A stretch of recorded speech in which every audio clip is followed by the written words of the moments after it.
Hello there.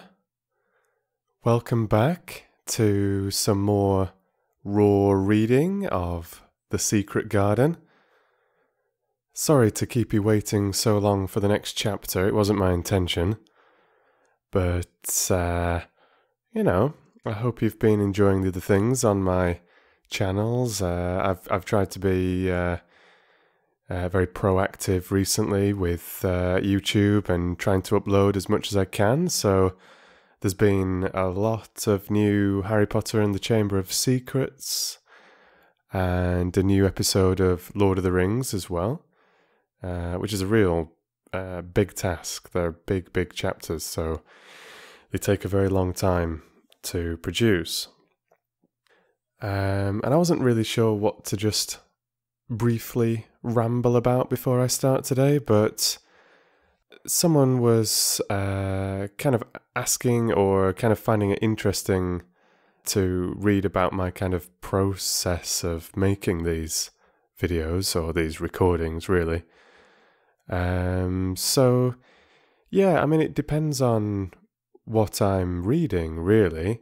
But, when I first started this, or kind of first had the idea of reading out loud and recording myself doing it, well, the process has changed a lot since then.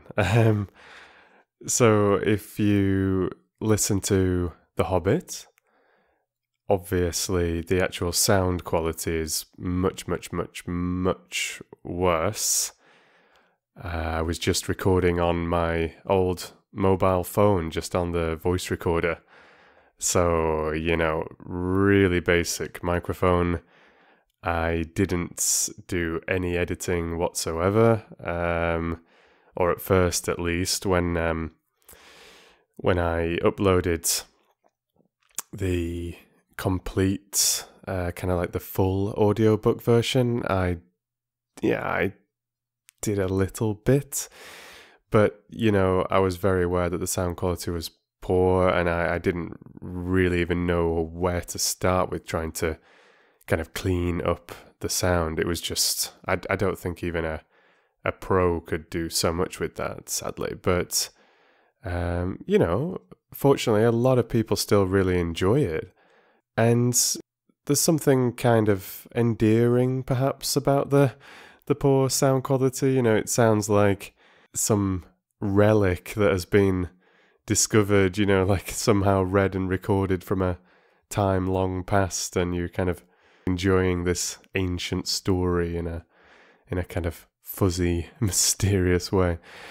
But yeah, I mean, I was literally just reading that in huge chunks with no pauses, breaks, re-recordings or anything, because the software, if you can even call it that, the kind of recording app on my old Samsung phone was so basic. Like, if I paused it, it could kind of like potentially crash and not even start playing again. And if I made a mistake, the only way to kind of correct the mistake was to start a whole new fresh recording. And I didn't have a clue about editing software back then. I didn't have anything. So I basically just tried to read as perfectly as I could, like making no mistakes whatsoever, which is obviously kind of impossible. But some of those recordings that I stuck together to make a chapter and then to make the whole book were honestly about 30, 40, 50 minutes long with not one pause. So there's a couple of times where I say the wrong word or just get the intonation in the wrong place or whatever. But yeah, I think it was a decent job. And great practice, I think, for me as what have become sort of an audiobook producer. Great practice just to read constantly in one clean go, no mistakes, just really like kind of high pressure almost, because I wanted to do a really good job. And then as time has passed, I've been taking it more and more and more and more and more seriously, because that was just for fun in the beginning, and as kind of a therapy for myself almost, as much as I hoped anyone else that I shared it with would enjoy it as well. But I found it very, very relaxing and very stimulating as well. Okay, so I won't chat anymore today, but I might talk a little bit more about the recording process next time.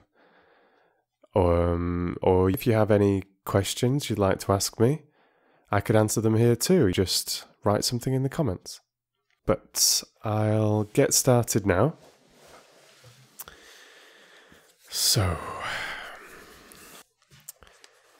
we are picking this up with chapter 6. Yeah. Okay. Chapter 6. There was someone crying. There was. The next day, the rain poured down in torrents again, and when Mary looked out of her window, the moor was almost hidden by grey mist and cloud. There could be no going out today. "What do you do in your cottage when it rains like this?" she asked Martha. "Try to keep from under each other's feet, mostly," Martha answered. There does seem a lot of us then. Mother's a good-tempered woman, but she gets fair moithered. The biggest one goes out in cowshed and plays there. Dickon, he doesn't mind the wet. He goes out just the same as if the sun were shining. He says he sees things on rainy days as doesn't show when it's fair weather. He once found a little fox cub half drowned in its hole, and he brought it home in the bosom of his shirt to keep it warm. Its mother had been killed nearby, and the hole was swum out, and the rest of the litter was dead. He's got it at home now. He found a half-drowned young crow another time, and he brought it home too, and tamed it. It's named Soap because it's so black, and it hops and flies about with him everywhere." The time had come when Mary had forgotten to resent Martha's familiar talk. She had even begun to find it interesting, and to be sorry when she stopped or went away. The stories she had been told by her ayah when she lived in India had been quite unlike those Martha had to tell about the moorland cottage which held 14 people who lived in 4 little rooms and never had quite enough to eat. The children seemed to tumble about and amuse themselves like a litter of rough, good-natured collie puppies. Mary was most attracted by the mother and Dickon. When Martha told stories of what Mother said or did, they always sounded comfortable. "If I had a raven or a fox cub, I could play with it," said Mary. "But I have nothing." Martha looked perplexed. "Can they knit?" she asked. "No," answered Mary. "Can they sew?" "No." "Can they read?" "Yes." "Then why doesn't they read something, or learn a bit of spelling? Thou'st old enough to be learning thy book a good bit now." "I haven't got any books," said Mary. "Those I had were left in India." "That's a pity," said Martha. "If Mrs. Medlock had let thee go into the library, there's thousands of books there."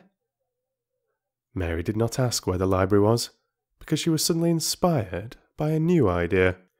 She made up her mind to go and find it herself. She was not troubled about Mrs. Medlock.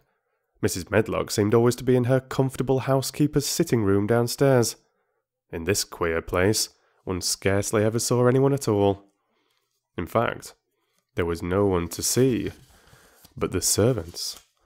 And when their master was away, they lived a luxurious life below stairs, where there was a huge kitchen hung about with shining brass and pewter, and a large servants' hall, where there were 4 or 5 abundant meals eaten every day, and where a great deal of lively romping went on when Mrs. Medlock was out of the way. Mary's meals were served regularly, and Martha waited on her, but no one troubled themselves about her in the least. Mrs. Medlock came and looked at her every day or two, but no one inquired what she did or told her what to do. She supposed that perhaps this was the English way of treating children. In India she'd always been attended by her ayah, who had followed her about and waited on her hand and foot. She'd often been tired of her company. Now she was followed by nobody, and was learning to dress herself, because Martha looked as though she thought she was silly and stupid when she wanted to have things handed to her and put on. "Hasn't that got good sense?" she said once, when Mary had stood waiting for her to put on her gloves for her. "Our Susan Ann is twice as sharp as thee, and she's only 4 years old. Sometimes thou looks fair soft in the head." Mary had worn her contrary scowl for an hour after that, but it made her think several entirely new things. She stood at the window for about 10 minutes this morning after Martha had swept up the hearth for the last time and gone downstairs. She was thinking over the new idea which had come to her when she heard of the library. She did not care very much about the library itself, because she had read very few books, but to hear of it brought back to her mind the 100 rooms with closed doors. She wondered if they were all really locked, and what she would find if she could get into any of them. Were there 100, really? Why shouldn't she go and see how many doors she could count? It would be something to do on this morning when she could not go out. She'd never been taught to ask permission to do things, and she knew nothing at all about authority, so she would not have thought it necessary to ask Mrs. Medlock if she might walk about the house, even if she had seen her. She opened the door of the room and went into the corridor, and then she began her wanderings. It was a long corridor, and it branched into other corridors and led her up short flights of steps which mounted to others again. There were doors and doors, and there were pictures on the walls. Sometimes there were pictures of dark, curious landscapes, but oftenest there were portraits of men and women in queer, grand costumes made of satin and velvet. She found herself in one long gallery whose walls were covered with these portraits. She had never thought there could be so many in any house.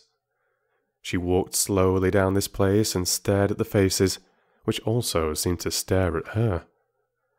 She felt as if they were wondering what a little girl from India was doing in their house. Some were pictures of children, little girls in thick satin frocks which reached to their feet and stood out about them, and boys with puffed sleeves and lace collars and long hair, or with big ruffs around their necks. She always stopped to look at the children, and wonder what their names were, and where they had gone, and why they wore such odd clothes. There was a stiff, plain little girl, rather like herself. She wore a green brocade dress and held a green parrot on her finger. Her eyes had a sharp, curious look. "Where do you live now?" said Mary aloud to her. "I wish you were here." Surely no other little girl ever spent such a queer morning.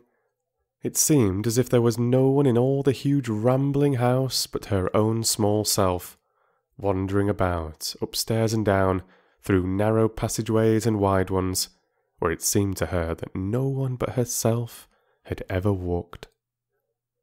Since so many rooms had been built, people must have lived in them, but it all seemed so empty that she could not quite believe it true. It was not until she climbed to the second floor that she thought of turning the handle of a door. All the doors were shut, as Mrs. Medlock had said they were, but at last she put her hand on the handle of one of them and turned it. She was almost frightened for a moment when she felt that it turned without difficulty, and that when she pushed open the door itself, it slowly and heavily opened. It was a massive door, and opened into a big bedroom. There were embroidered hangings on the wall, and inlaid furniture such as she had seen in India stood about the room. A broad window with leaded panes looked out upon the moor, and over the mantel was another portrait of the stiff, plain little girl, who seemed to stare at her more curiously than ever. "Perhaps she slept here once," said Mary. "She stares at me so that it makes me feel queer." After that, she opened more doors and more. She saw so many rooms that she became quite tired, and began to think that there must be 100, though she had not counted them. In all of them there were old pictures or old tapestries with strange scenes worked on them. There were curious pieces of furniture and curious ornaments in nearly all of them. In one room, which looked like a lady's sitting room, the hangings were all embroidered velvet, and in a cabinet were about 100 little elephants made of ivory. They were of different sizes, and some had their mahouts or palanquins on their backs. Some were much bigger than the others, and some were so tiny that they seemed only babies. Mary had seen carved ivory in India, and she knew all about elephants. She opened the door of the cabinet and stood on a footstool and played with these for quite a long time. When she got tired, she set the elephants in order and shut the door of the cabinet. In all her wanderings through the long corridors and the empty rooms, she had seen nothing alive. But in this room, she saw something. Just after she had closed the cabinet door, she heard a tiny rustling sound. It made her jump and look around at the sofa by the fireplace, from which it seemed to come. In the corner of the sofa there was a cushion, and in the velvet which covered it there was a hole, and out of the hole peeped a tiny head with a pair of frightened eyes in it. Mary crept softly across the room to look. The bright eyes belonged to a little grey mouse, and the mouse had eaten a hole into the cushion and made a comfortable nest there. 6 baby mice were cuddled up asleep near her. If there was no one else alive in the 100 rooms, there were 7 mice who did not look lonely at all. "If they wouldn't be so frightened, I would take them back with me," said Mary. She had wandered about long enough to feel too tired to wander any farther, and she turned back. 2 or 3 times she lost her way by turning down the wrong corridor, and was obliged to ramble up and down until she found the right one. But at last she reached her own floor again, though she was some distance from her own room, and did not know exactly where she was. "I believe I have taken a wrong turning again," she said, standing still at what seemed the end of a short passage with tapestry on the wall. "I don't know which way to go. How still everything is." It was while she was standing here, and just after she had said this, that the stillness was broken by a sound. It was another cry, but not quite like the one she had heard last night. It was only a short one, a fretful, childish whine, muffled by passing through walls. "It's nearer than it was," said Mary, her heart beating rather faster. "And it is crying." She put her hand accidentally upon the tapestry near her, and then sprang back, feeling quite startled. The tapestry was the covering of a door, which fell open and showed her that there was another part of the corridor behind it, and Mrs. Medlock was coming up it, with her bunch of keys in her hand, and a very cross look on her face. "What are you doing here?" she said, and she took Mary by the arm and pulled her away. "What did I tell you?" "I turned round the wrong corner," explained Mary. "I didn't know which way to go, and I heard someone crying." She quite hated Mrs. Medlock at the moment, but she hated her more the next. "You didn't hear anything of the sort," said the housekeeper. "You come along back to your own nursery, or I'll box your ears." And she took her by the arm, and half pushed, half pulled her up one passage and down another, until she pushed her in at the door of her own room. "Now," she said, "you stay here where you're told to stay, or you'll find yourself locked up. The master had better get you a governess, same as he said he would. You're one that needs someone to look sharp after you. I've got enough to do." She went out of the room and slammed the door after her, and Mary went and sat on the hearthrug, pale with rage. She did not cry, but ground her teeth. "There was someone crying. There was, she said to herself. She had heard it twice now, and sometime she would find out. She had found out a great deal this morning. She felt as if she had been on a long journey, and at any rate she had had something to amuse her all the time, and she had played with the ivory elephants, and had seen the grey mouse and its babies in their nest in the velvet cushion. Oh, that's the end of the chapter. That finished a little bit more abruptly than I expected.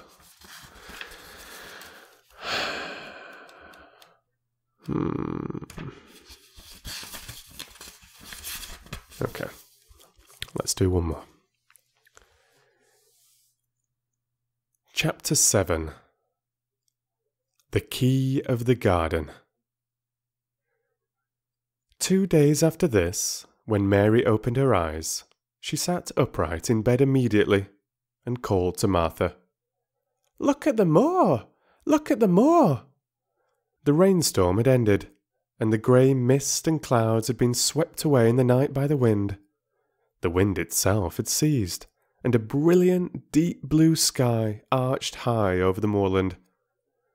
Never, never had Mary dreamed of a sky so blue. In India, skies were hot and blazing. This was of a deep, cool blue, which almost seemed to sparkle like the waters of some lovely bottomless lake, and here and there, high, high in the arched blueness, floated small clouds of snow-white fleece. The far-reaching world of the moor itself looked softly blue instead of gloomy purple-black or awful dreary grey. "Aye," said Martha, with a cheerful grin. "The storm's over for a bit. It does like this at this time of the year. It goes off in a night like it was pretending it had never been here and never meant to come again. That's because the springtime's on its way. It's a long way off yet, but it's coming." "I thought perhaps it always rained or looked dark in England," Mary said.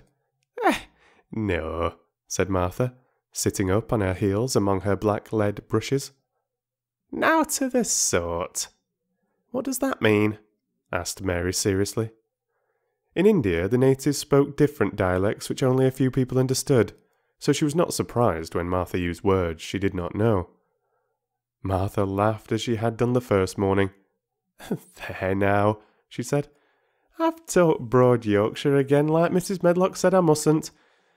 Nowt of the sort means nothing of the sort," slowly and carefully, "but it takes so long to say it. Yorkshire's the sunniest place on earth when it is sunny. I told thee they'd like the moor after a bit.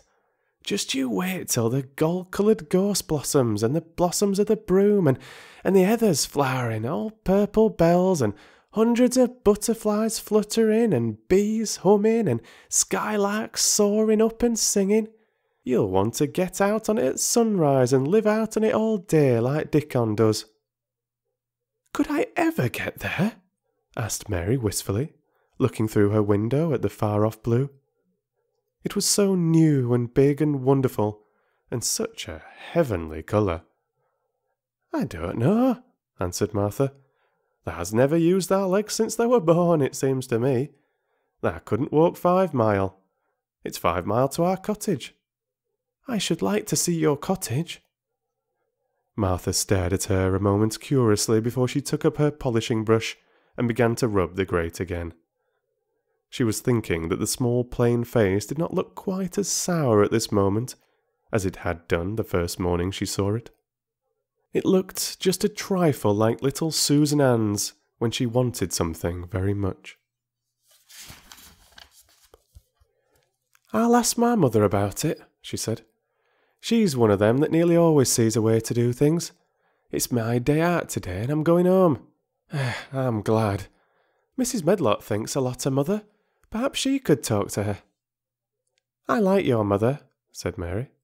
"I should think that did," agreed Martha, polishing away. "I've never seen her," said Mary. "No, there hasn't," replied Martha. She sat up on her heels again and rubbed the end of her nose with the back of her hand, as if puzzled for a moment, but she ended quite positively. Well, she's that sensible and hard-working and good-natured and clean that no one could help liking her, whether they'd seen her or not. When I'm going home to her on my day out, I just jump for joy when I'm crossing the moor. I like Dickon, added Mary, and I've never seen him. Well, said Martha stoutly, I've told thee that the very birds likes him, and the rabbits and wild sheep and ponies, and the foxes themselves. I wonder, staring at her reflectively, what Dickon would think of thee. He wouldn't like me, said Mary in her stiff, cold little way. No one does. Martha looked reflective again. How dost thou like thyself? She inquired, really quite as if she were curious to know. Mary hesitated a moment and thought it over. Not at all, really, she answered, but I never thought of that before. Martha grinned a little, as if at some homely recollection.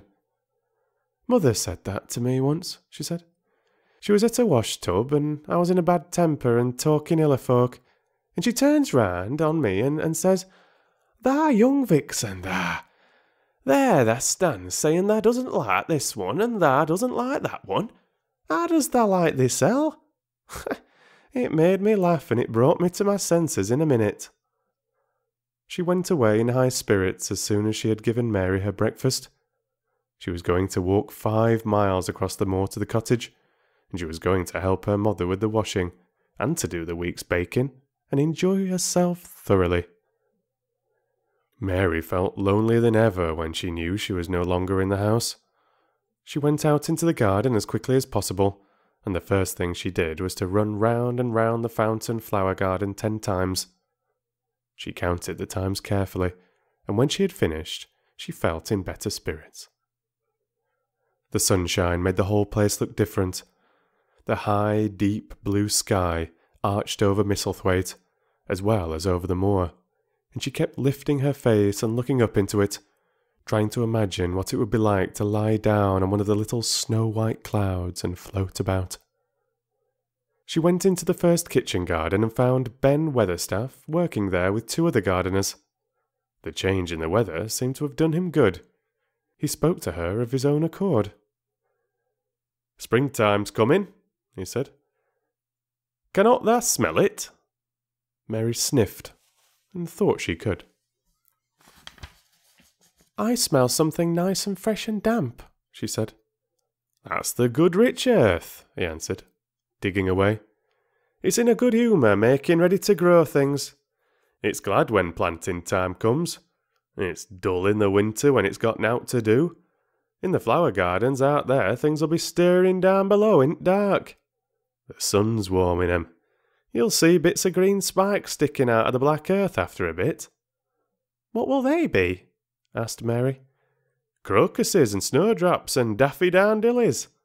Has thou never seen them?" "No.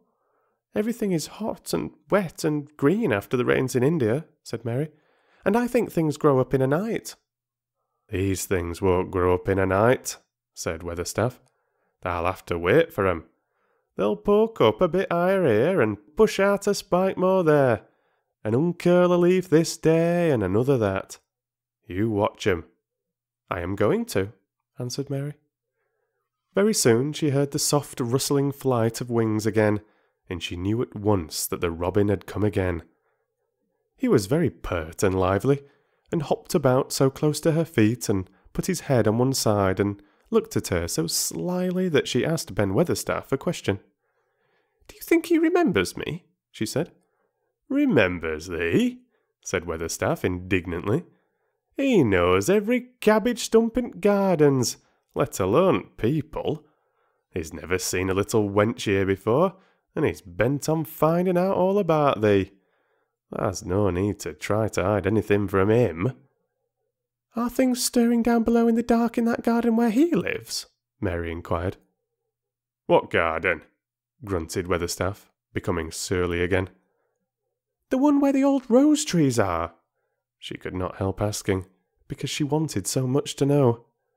"Are all the flowers dead, or do some of them come again in the summer? Are there ever any roses?" "Ask him," said Ben Weatherstaff, hunching his shoulders toward the robin. "He's the only one as knows. No one else has seen inside it for 10 year." 10 years was a long time, Mary thought. She had been born 10 years ago. She walked away, slowly thinking. She had begun to like the garden just as she had begun to like the robin and Dickon and Martha's mother. She was beginning to like Martha too. That seemed a good many people to like, when you were not used to liking. She thought of the robin as one of the people. She went to her walk outside the long ivy-covered wall over which she could see the treetops, and the second time she walked up and down, the most interesting and exciting thing happened to her, and it was all through Ben Weatherstaff's robin. She heard a chirp and a twitter, and when she looked at the bare flower bed at her left side, there he was, hopping about and pretending to peck things out of the earth to persuade her that he had not followed her. But she knew he had followed her, and the surprise so filled her with delight that she almost trembled a little. "You do remember me," she cried out. "You do! You are prettier than anything else in the world." She chirped and talked and coaxed, and he hopped and flirted his tail and twittered. It was as if he were talking. His red waistcoat was like satin, and he puffed his tiny breast out and was so fine and so grand and so pretty that it was really as if he was showing her how important and like a human person a robin could be. Mistress Mary forgot that she had ever been contrary in her life when he allowed her to draw closer and closer to him, and bend down and talk and try to make something like robin sounds. Oh, to think that he would actually let her come as near to him as that! He knew nothing in the world would make her put out her hand toward him or startle him in the least tiniest way. He knew it because he was a real person, only nicer than any other person in the world. She was so happy that she scarcely dared to breathe. The flower bed was not quite bare. It was bare of flowers because the perennial plants had been cut down for their winter rest, but there were tall shrubs and low ones which grew together at the back of the bed, and, as the robin hopped about under them, she saw him hop over a small pile of freshly turned up earth. He stopped on it to look for a worm. The earth had been turned up because a dog had been trying to dig up a mole, and he had scratched quite a deep hole.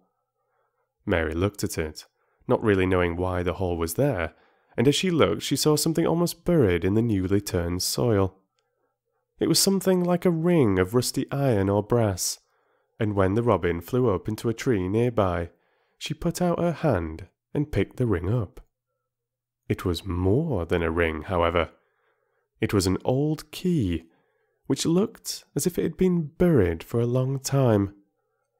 Mistress Mary stood up and looked at it with an almost frightened face as it hung from her finger. "Perhaps it has been buried for 10 years, she said in a whisper. "Perhaps it is the key to the garden."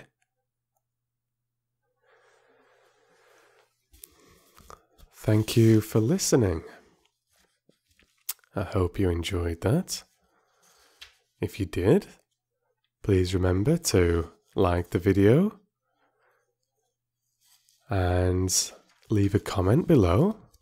I would always love to hear what you think. And if you've not already voted, you can vote on what you'd like me to read next.